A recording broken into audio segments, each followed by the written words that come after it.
বাবা কাল থেকে আমার এসএসসি এক্সাম, প্লিজ তুমি আমাকে অন্তত এসএসসি এক্সামটা দিতে দাও, তারপর হয়তো আর লেখাপড়া করবো না, প্লিজ। আরে কিসের এক্সাম?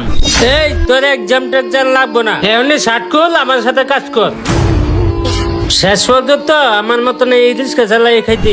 বাবা চাকরি পাবো না তো কি হয়েছে, এটা আমার 10 বছরের সাধনা, আমাকে এসএসসি পরীক্ষাটা অন্তত দিতে দাও, তারপর বাবা আমি কোনো লেখাপড়া করব না, তুমি যা বলবে আমি তাই করব, আমি রিক্সা চালাই খাবো, তারপর তুমি আমাকে এসএসসি পরীক্ষাটা দিতে দাও। এত কথা বুঝি না, তুই এখন এই কাজে লাগে যা, এই যে আমি গেলাম। বাবা বাবা শোনো না। হায় রে, কেন আমি এই গরিব ঘরে জন্ম নিয়েছি, গরিব ঘরে জন্ম নিয়েও ভালো মতন লেখাপড়া করতে পারতেছি না, বাবার দেওয়া কাজ আমাকেও সারাদিন বয়ে বয়ে করতে হইতেছে, কি আর করব, গরিব হয়ে জন্মালে এমনই হয়। আরে দোস্ত, স্যারের যে সাজেশন গুলো দিছে না এগুলো নাকি কালকে আসবো। হ্যাঁ দোস্ত, ওই সাজেশনগুলো অনেক ইম্পর্টেন্ট, ওগুলো আমাদের